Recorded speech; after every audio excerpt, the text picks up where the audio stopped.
Baik, tadi sempat saya potong sedikit ya Pak Sam. Mungkin bagaimana tanggapannya Bapak terkait organisasi-organisasi yang tidak mendapatkan restu dari aparat dan pemerintah daerah. Seperti apa Pak? Silahkan. Ya, tentu saja kemudian aparat pemerintah itu adalah yang saya bilang tadi orang tua kita di sini. Nah, yang harus kita lakukan, apalagi kalau ini adalah baru, maka kemudian kita harus melalui tahapan proses secara administrasi. Kita harus lalui agar supaya itu bisa terdaftar di pemerintah melalui Kesbangpol. Ya, artinya kalau kita tidak lakukan itu berarti memang pemerintah, walaupun kita eksis di lapangan, kita sudah melakukan aktivitas sosial kemasyarakatan di lapangan, tetapi secara administrasi kita tidak terdaftar, maka lagi-lagi pesan Pak Wakil tadi dimulai dari yang terkecil. Ya, jadi warga kita ketika datang ke sini tidak boleh lewat KTP-nya yang dia bawa dari asalnya sana itu 3 bulan. Kalau dia rencana mau diam atau tinggal di Jayapura, Provinsi Papua ini lebih dari 3 bulan, maka dia segerakan untuk mengganti KTP yang ada di sini. Itu maknanya berarti kehadiran kita memang secara organisasi kita harus urus dia secara administrasi secara baik melalui notaris tentu tahapannya, lalu kemudian dari notaris akan dinaikkan pendaftarannya Kementerian Hukum HAM. Ketika sudah mendapatkan persetujuan dari Kementerian Hukum HAM, kita kembali mendaftar melaporkan ke Kesbangpol, yang mana Kesbangpol itu adalah operasional yang membidangi politik dan organisasi kemasyarakatan yang ada di pemerintahan. Nah, kalau kita sudah lakukan itu, saya yakin bahwa pemerintah pastilah, oh ini sudah saya tahu, saya pernah dengar, saya pernah tanda tangani dokumennya, maka kemudian di lapangan ketika kita melakukan atau bergerak bersinergi dengan kawan-kawan kita, pasti itu akan mendapatkan juga tanggapan yang baik. Baik, cukup menarik. Baik, pemirsa, agak menarik perbincangan kita ini. Mungkin saya ke Pak Abu Hari lagi. Upaya apa yang dilakukan KKLR agar tetap tampil dan mampu menjalankan fungsi organisasi ini, seperti apa Pak? Ya, sebenarnya malah masih sambungannya yang pertama tadi yang saya bilang, bahwa organisasi itu bisa eksis jika oleh anggotanya merasa ada manfaatnya. Ya kan, seperti itu. Nah, kemudian komunitas, jadi sebenarnya spesifiknya KKR itu ada namanya Wijatelu, ya. Artinya Pak? WTL, Wijatelu, artinya inilah dia, ya nenek moyangnya dari tanah Lu lah begitu. Orang tuanya. Tapi pengertian Wijatelu juga itu, misalnya dia istrinya saja dari Lu. Suaminya bukan, itu sudah masuk juga loh itu. Sudah masuk. Ya, karena bahkan kalau simbol budaya di Lu itu kan kedatuannya. Kalau misalnya lahir besar dan ini di Lu seperti apa Pak? Bahkan pernah kan simbol budaya di Lu itu kan personifikasinya kan itu Datu Lu. Oh iya. Datu Lu ya. Bahkan Datu Lu itu pernah bilang sangat sayang sekali, beliau mengatakan asal sudah pernah minum airnya di tanah Lu. Ya, itu ya. Nah, artinya itulah yang menjadi sebenarnya komunitasnya.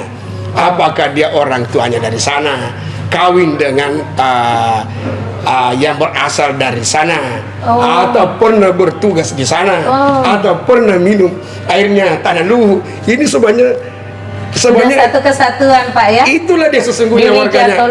Itu Wijatelu. Dan itulah warganya, kerukunan keluarga Lu Raya sebenarnya. Nah, dengan demikian di berbagai provinsi di Indonesia ini memang banyak. Tapi di Papua memang paling besar. Paling besar. Jadi baik Papua Barat itu cukup besar. Yaitu malah cukup besar di Kalimantan juga. Ya, di Kalimantan. Nah, itu yang menjadi tugas kami, bagaimana membangun komunikasi dengan saudara-saudara WTL tadi, saudara-saudara kita WTL tadi ini dibangun komunikasinya, jadi roh atau spirit sesama WTL-nya inilah yang sebenarnya disambungkan. Tapi sekali lagi memang tetap diingatkan, kalian itu warga situ loh. Ya, di situ KTP-nya, di situ cari hidup. Ya, maka dengan demikian harus menyatu juga dengan bumi setempat seperti tadi kata Pak Sam, di mana kaki dipijak, di situ langit dijunjung. Ya, sebenarnya itu maknanya itu maksudnya memang menyatu. Menyatu. Nah, oleh karenanya tadi saya agak kritik nih, nggak apa-apa. Silakan Pak. Ya, tadi itu acara pembukaan. Ada yang kurang loh dari segi tarian. Mestinya ada tarian Papua. Iya. Ini yang ada tarian Toraja, tarian Luhut, tarian Makassar. Iya, ini kan tarian datang ini, mana yang tarian lokal. Tadi kan saya nilai ada yang kurang. Tarian Papua mesti ada dong. Iya.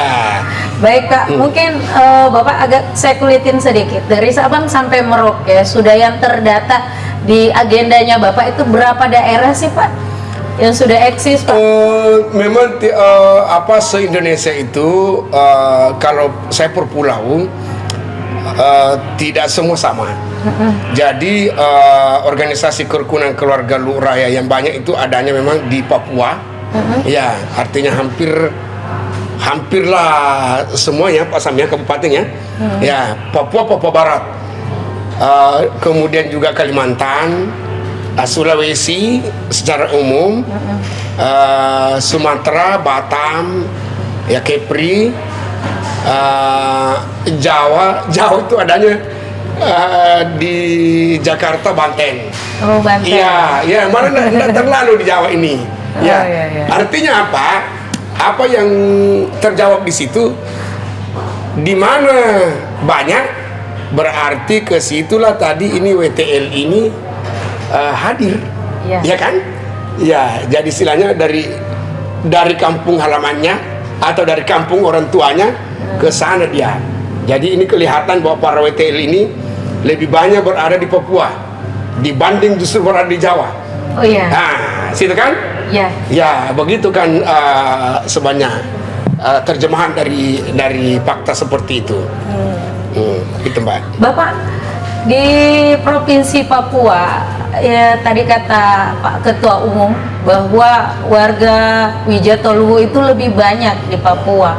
Pendataan apa segala macam itu, apakah mampu pengurus sampai turun ke bawah untuk mendata mereka warganya Bapak itu seperti apa Pak? Ya, jadi tadi saya sudah sampaikan, kemudian kita saatnya sudah bisa beralih menggunakan IT. Jadi di samping kita menggunakan memang secara manual yang bisa kita jangkau yang dekat, tapi kemudian juga kita menggunakan IT. Mungkin kita akan ciptakan link nanti, dan lewat pendaftaran atau aplikasi link itulah nanti kita bisa kemudian nanti dipublikasikan Pak ya?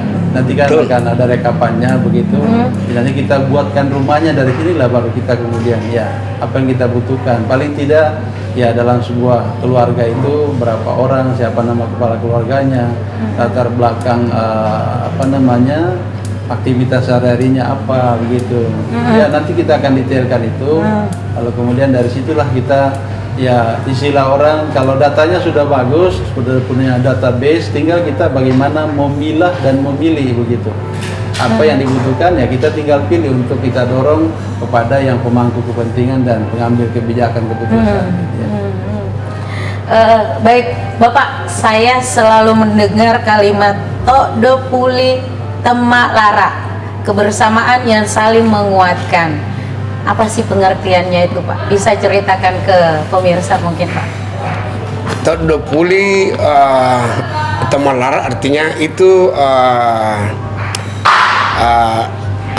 pengungkapan sebuah tekad.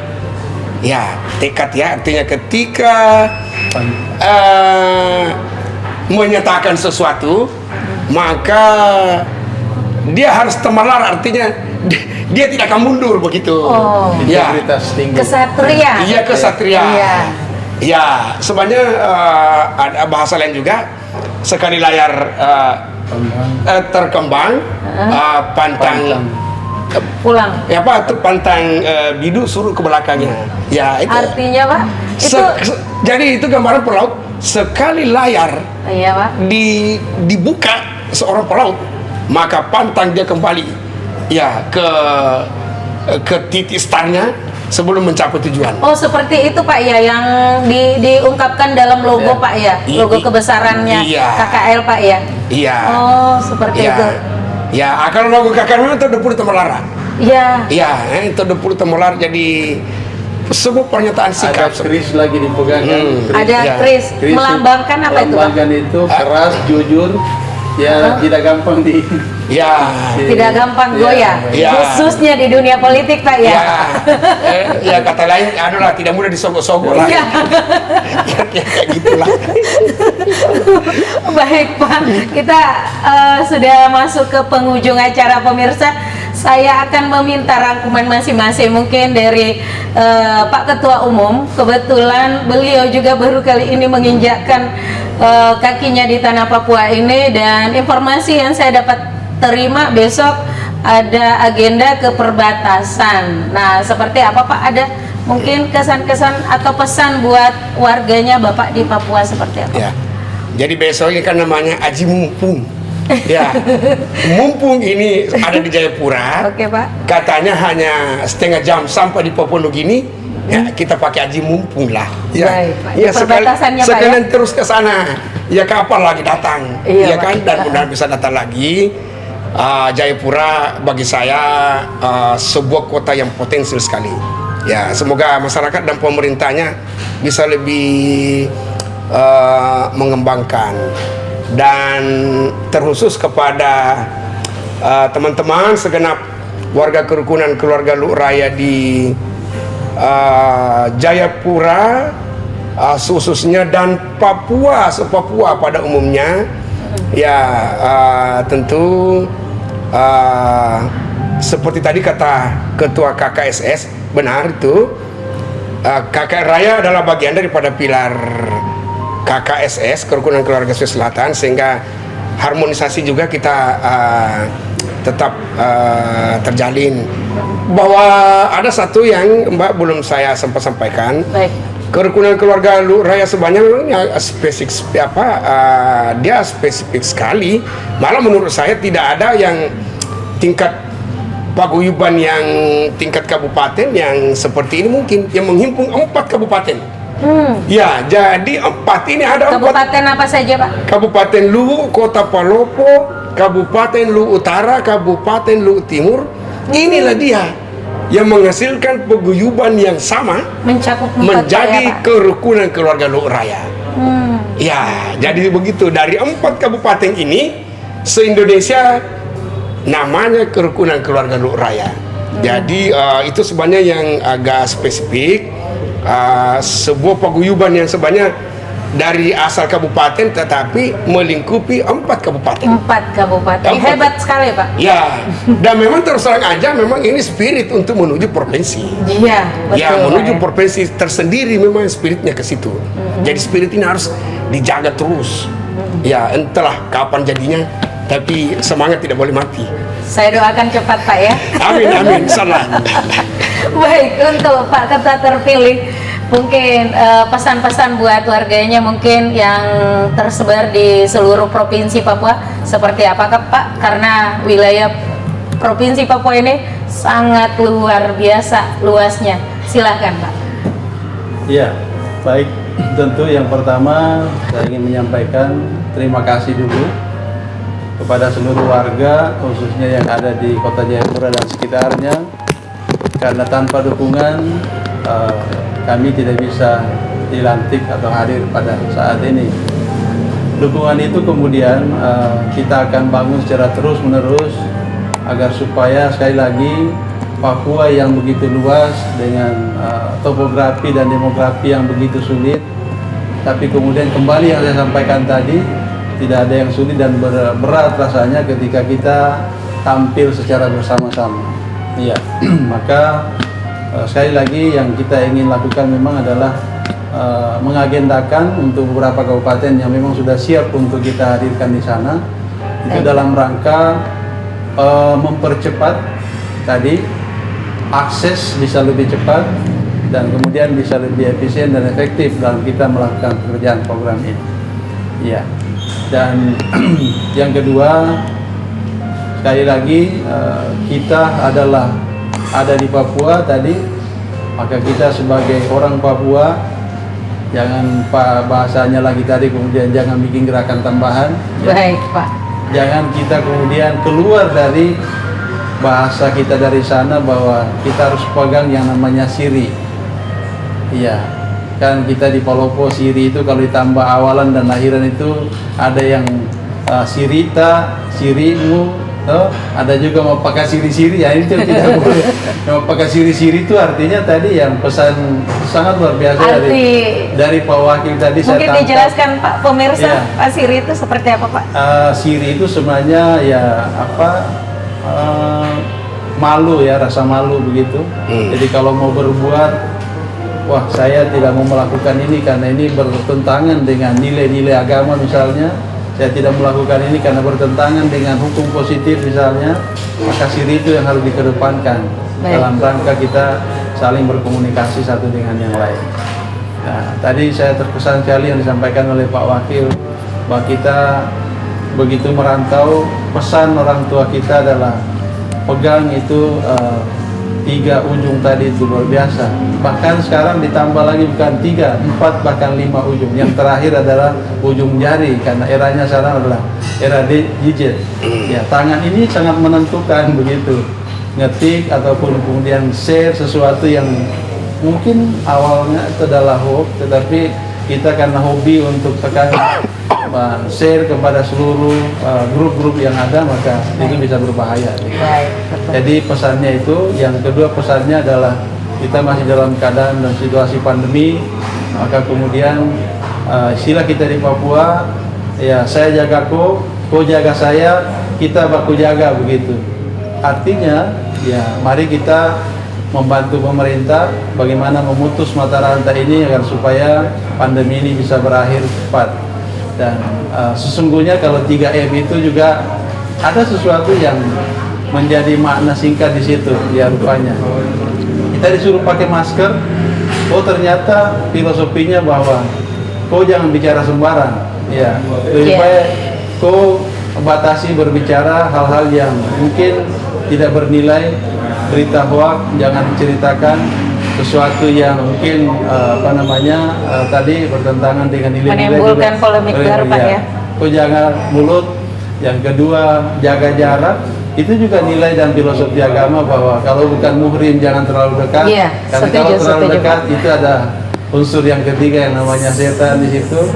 Dan kemudian yang ketiga suka cuci tangan. Dan memang pesan dari agama kita menganjurkan bahwa kebersihan itu adalah sebagian dari iman, karena tentu kalau tangan sudah bersih dan sumber tangan ini ya, dia bisa masuk kepada semua tempat, masuk ke mulut iya, masuk ke hidung iya, masuk ke mata iya, masuk ke telinga iya, dan masuk kepada yang lain-lain, masih ada lagi yang lain, itu sumbernya adalah dari tangan. Nah, kalau tangan kotor maka itu bisa menghasilkan juga sesuatu yang bisa merugikan diri kita sendiri. Baik, makasih banyak Bapak. Baik pemirsa, demikian bincang-bincang saya bersama 2 narasumber saya yang hebat-hebat, dan materi ini cukup menarik karena berkaitan dengan organisasi kemasyarakatan. Baik, mungkin sampai di sini saja saya menemani Anda. Jangan lupa selalu nonton iNews Jayapura, dan jangan lupa khususnya para kita di iNews Jayapura. Baik pemirsa, assalamualaikum, selamat siang dan salam.